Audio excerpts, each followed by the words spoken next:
I just finished up my nutrition for the Extremely Picky Eater event, and one of the things that came up was this idea of sensitivity to taste. Like some kids who are extremely picky are way more sensitive than other kids to tastes, and even way more sensitive than even regular picky eaters. This idea that parents need to alter their feeding approach also came up too. Short order cooking, only serving what their child likes or will eat. Well, I'm here to tell you that even though your child might seem to have super sensitive taste buds, it should not change your overall approach with food. In fact, it should make you double down on food exposure. But at a minimum, understanding what's going on with taste buds and why kids are just different than adults when it comes to how they taste food can be enormously helpful for you. That's what you're going to learn in this episode. Number 1, the reasons that some children have super sensitive taste perception. Number 2, why vegetables are especially challenging for some kids. Number 3, how to teach your kids to like food, but especially vegetables. Number 4, some benefits to being a sensitive to flavor person, and how to tell if your child is a super taster. And again, I can't leave you without some tips for feeding picky eaters. So let's dig in. I hope you enjoy.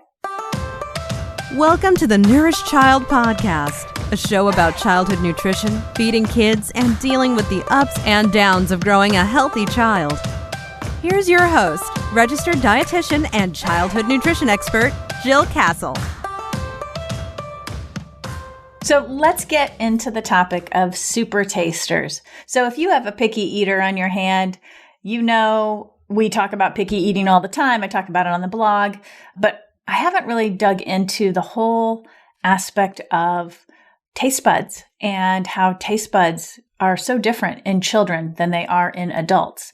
And this whole idea of a super taster, or somebody who tastes flavors more intensively than the normal flavor experience, is really what we're talking about today. And I want to share this with you because I think it does give you some insight and some interesting information to take into consideration if you are dealing with picky eating. So let's start with the taste buds in kids. Children have more taste buds on the tongue than we do as adults. And this in and of itself makes their taste sensitivity, especially to sweet, salty, and bitter flavors, well, more intense. Some kids and adults have more what they call fungiform papillae, or the taste buds that are located in the front and the middle of the tongue than other people do. So there's a larger population of these fungiform papillae on the tongue for some children. Essentially, this density of more taste buds in these areas means that there are more flavor sensors. So what's interesting is that these taste buds can be more sensitized to different flavors depending on what kind of taster you are. So for example, you can be a bitter taster or a salt taster or a sugar taster. So think about it. I mean, have you ever met someone who prefers sweet foods or sweet flavors over salty flavors? I mean, my husband and daughter are a great example of this. They prefer salty foods. They could totally skip out on the sweets and the desserts. They don't really even care about those flavors. It's not that they dislike them, but they don't have a strong preference for them and they are not drawn to those foods, but they are drawn to salty foods. Myself and my other daughter, we love sweets, and I like salty foods too, but if I had to pick, I would pick sweet over salt. And actually, to be completely honest, I like to alternate the two, which I know a lot of people do. But just to give you a sense, most of us have a taste for all of the main flavors found in food: salt, sweet, bitter, savory, and umami. So we all have a sense of taste for those different flavors. But again, some of us experience some of these flavors much more intensively. One of the bitter compounds in food is called, and bear with me as I pronounce this word, it's a big one, 6N-propylthiouracil. I think I pronounced that right. It's called PROP for short. So it's a bitter compound found in food, and some people are able to taste this compound very intensively. They actually have an inherited genetic trait that allows them to taste PROP. So when you taste PROP, it means that the experience of bitter is very intense. And in fact, it can be very off-putting. So you might be wondering, what foods are bitter? Well, vegetables. Vegetables are bitter. They just inherently are a bitter food. And that's why we have to work on teaching kids to learn to like those flavors by exposing them to those flavors over and over again and showcasing them in different forms with different side things like dips and such so that they get used to that flavor and they learn to like it. So what is then a super taster? So if we know that PROP is in vegetables, we know that PROP is bitter, we know that children have more taste buds than adults, we know that some people experience more intensity of those flavors on their tongue than others. So where does a super taster fit into all of this? Well, it's estimated that 70% of the United States population are PROP tasters, remember that bitter compound, and 30% don't taste it. This is according to the Society of Sensory Professionals. Of the 70% who are PROP tasters, so we're just talking about the PROP tasters, 50% of them are medium tasters and 25% of them are super tasters. So that 25% of the 70% who are PROP tasters, 25% of them are super tasters, meaning that flavor of bitter can be extremely off-putting to them. It's interesting to note that girls, according to the research, are more likely to be super tasters than boys are. So you might be wondering, what about the 30% of the population who are non-tasters? They do not taste PROP at all. You may not know, for example, if you have a non-taster of PROP or not. But if you have a child who happily eats his vegetables or warms up to them over time with exposure, you've probably got a non-taster. If you have a medium taster, remember that 50% of the 70% who can taste PROP, you'll want to offer those bitter foods like vegetables repeatedly, as well as using some other positive interventions I'm going to go into later here. That repeated offering really helps children learn to adapt to those flavors and become accustomed to them. So I actually go into the details of how to actually achieve that repeated exposure that I'm talking about using a step-by-step process. And I cover that in my book, Try New Food, How to Help Picky Eaters Taste, Eat, and Like New Foods. And I'll make sure to link to the book in the show notes for this episode. And you can find the show notes over at jillcastle.com/128. 128 for episode number 128. And I should just make a little pause here in the middle of the show to let you know that all of my podcast episodes have historically been on jillcastle.com, but I am in the process of moving the podcast over to thenourishedchild.com. Makes a lot of sense, doesn't it? It's about time I've done this. It's a big undertaking, so it will probably take a couple of weeks. And don't worry, if you happen to go to jillcastle.com and you enter episode number 128 and you're looking around, you will be redirected to thenourishedchild.com. So you will be able to get to the episode, and that's not going to be a problem. But I'm just letting you know that's what's happening here on the back end of my business. Okay, let's take a little music break. This episode is brought to you by The Nourished Child, the ultimate nutrition school for parents who want to raise good eaters. Kids change a lot. Their nutrition needs, eating habits, and food preferences do too. So much so, it can be hard to keep up. The Nourished Child helps parents get crystal clear on raising healthy kids who are good eaters. We've cracked the code on nourishing the whole child, whether you're raising a baby, a teen, or a child with health concerns. You'll find free resources, guides, tutorials, and programs to help you get the inside scoop on food and nutrients, positive food parenting, and building self-motivated, autonomous kids who enjoy all foods. The Nourished Child builds you up with nutrition and feeding know-how so you can confidently raise a healthy, happy child. Visit thenourishedchild.com today. Okay, so is there an upside to being a super taster?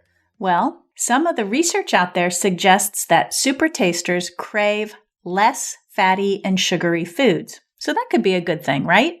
Another bonus is that a little bit of flavor for these kiddos and adults, frankly, goes a long way. And this can lead to less consumption of foods high in fat and sugar. And some of the research has shown that it may reduce the risk of heart disease. So being a super taster can have an upside. But here's the thing about salt. And I wanted to just throw this in there because I think some of you might be thinking, okay, I do think I have a super taster. So what does that mean? And what can I do? And what does that mean for like real life today, Jill? I'm like feeding my kids. I'm struggling with my super taster. It won't taste any vegetables. What the heck can I do? So I'm going to get into tips for feeding the super taster, but I do want to talk just a brief moment about salt. So salt masks bitterness. And if you look at the literature on super tasters, there is some research that shows that super tasters have been shown to crave more than usual amounts of salt. So it kind of makes sense. If it masks the bitter flavor, children may learn that actually makes food more tolerable for them. And so they might be shaking the salt shaker a little bit more frequently. And if you also have been following sort of the nutrition research and recommendations, you know that there is a movement to lower the sodium intake. So this could be a challenge for a child or an adult who's a super taster. So I'm just putting that out there. I thought that was an interesting piece of information as I did the research for this episode. Okay, so let's get into tips for feeding the super taster. So the goal here is obviously to feed your child a healthful diet, even in the presence of those super sensitive taste buds. And also to remind you that it can take as many as 10 to 20 individual exposures or even more for your child to find a food acceptable. You can always kick up the flavor or mask bitterness with salt, sweet, and even some healthy fats. That's really where the culinary research is showing if you've got bitter tasting vegetables or other bitter foods, you can mask that bitterness with salt, sweet, and even some healthy fats like olive oil, for example, or avocado. So be creative, be opportunistic. Like if there's an opportunity to introduce something new to your child and get that ball sort of rolling, again, you can refer to my book, Try New Food, but you might have to be a little bit more mindful of the child who is a super taster when you're offering new foods to them. But be persistent, keep creativity high and look for opportunities to expose your child and to give them experiences with different bitter flavors. And again, I'm always going to say, don't put too much pressure on your child. That probably won't work. In fact, again, research tells us too much pressure to eat backfires. And so especially in picky eaters. So here are some simple ways to tempt your child's taste buds when serving vegetables. Balance those bitter flavors by introducing something salty, sweet, or sour. So if you're one of the vegetables that I think is quite bitter is broccolini. I like it, but it really does need for me to be cooked with some fat like olive oil, like sauteed in olive oil, and some garlic, and perhaps a little bit of Parmesan cheese, which is salty. And that for me makes it much more appealing. So think about that when you're thinking about vegetables. What could you pair? Could you introduce a little bit of soy sauce, for example? Could you introduce maybe a honey glaze? Or could you pair something really bitter maybe with a sour pickle? You might have to experiment here with your child to see what actually helps him taste or her taste these bitter flavors. The other thing you can do with vegetables in particular is to roast them, and that will bring out their natural sweetness. So the dry heat of an oven actually caramelizes the natural sugars that are found in vegetables. And so it brings out that sweetness. I love to roast vegetables. I typically do it with a 400-degree Fahrenheit oven, and then I just adjust the temperature. So if it's something like broccoli, maybe about 20 minutes. If it's something like a potato, probably more like 30 to 40 minutes, depending on how large I cut the dice of the potatoes, for example. We know that broccoli and cauliflower, they're milder flavors after they've been roasted. And guess what? Frying vegetables does the same thing. So don't be afraid to fry your vegetables occasionally. Don't be afraid to saute them in oil, to roast them. It's okay. What I would say is try to use, the healthy fats when you can, stuff like olive oil or canola oil or sunflower oil, as opposed to animal fats like lard or butter. But even with butter, a tiny little speck of butter added to some olive oil just enhances the flavor overall. So have some fun in the kitchen with it and experiment. The other thing you can do is add like a light cheese sauce. You can add crushed up salted almonds, soy sauce. As I mentioned before, I do a lot of vegetables with olive oil and soy sauce. My kids always loved it that way. You can use a squeeze of lemon. You can use a little glaze of honey or add different spices like garlic, like cumin, basil, oregano. Just be adventurous when it comes to trying different things with your children's vegetables. Remember, adding that salt does mask the bitterness, but bitter is also the opposite of acidic or sour. So adding citrus juice or vinegar or a tangy Greek yogurt or a non-dairy yogurt can help reduce that bitter factor in these foods and these vegetables in particular. You can serve vegetables with low-fat ranch dressing or peanut butter. Again, that's a healthy fat. Those are fatty flavors that can help to mask the bitterness of vegetables that a super taster might be really offended by. And oh, by the way, these tips work for children in general. We're just digging into super tasters and really looking at their taste buds and how we can really effort getting them exposed to more vegetables in their diet. But these tips will work for children of any age, whether they're a super taster or not. So what does fat do? The presence of fat in the mouth dulls the receptivity to bitter taste on the tongue. So studies have shown that actually coconut oil has been particularly effective, but milk fat, so a whole milk yogurt, for example, or full fat cheeses will also do the trick. Butter, again, that full fat kind of coats the tongue a little bit and reduces that bitter flavor. You can also just choose naturally sweet vegetable varieties, things like sweet potatoes, carrots, corn, beets, tomatoes, and peas. They're naturally sweeter vegetables. So if your child is not eating any vegetables whatsoever, I would start with these naturally sweet vegetable varieties. Those would be my first choice to sort of warm your child up to eating these vegetables. Again, if you need more help with vegetables because you have a picky eater or because your picky eater is also a super taster, don't forget to check out my book, Try New Food. Believe me, I know how challenging it can be to introduce vegetables to children and to get them to like them and to eat them. Remember, they need to be exposed to them. I say offer them once or twice a day if you can. That exposure will help them learn to like vegetables over time. So don't get too bummed out if your child doesn't eat that roasted broccoli that you just made. Just keep making food for your whole family and expose your children to them. And eventually your children will warm up to them. And even though I say that and I recognize that some kids won't warm up to broccoli ever, that's okay. Remember, there's so many different vegetables out there to introduce to your children. So don't make it a big, hairy ordeal. Don't get too frustrated about it. Just do your job, which is to make nutritious meals and introduce and expose your children to vegetables. Don't put too much pressure on. Make it enjoyable, make it fun, and just experiment with it. And don't forget to ask your child what he thinks or what she thinks would be a good pairing with some of these bitter vegetables. Thanks for listening to this episode of The Nourished Child. Now here's what I want you to do next. If you haven't grabbed my free checklist, How to Nourish a Child, head over to www.thenourishedchild.com and click on the show notes for this episode.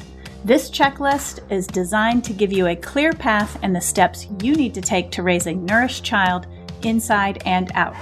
Also, if you love the show, I'd love for you to rate and leave a review on Apple Podcasts. Not only will this give the nourished child a boost, it will also help other parents find it. Now, let's wrap this up. I'm Jill Castle, and until next time, give that child in your life a loving squeeze today. Bye for now. Thanks for listening to the Nourished Child Podcast, where the #1 goal is to help you grow a nourished child inside and out.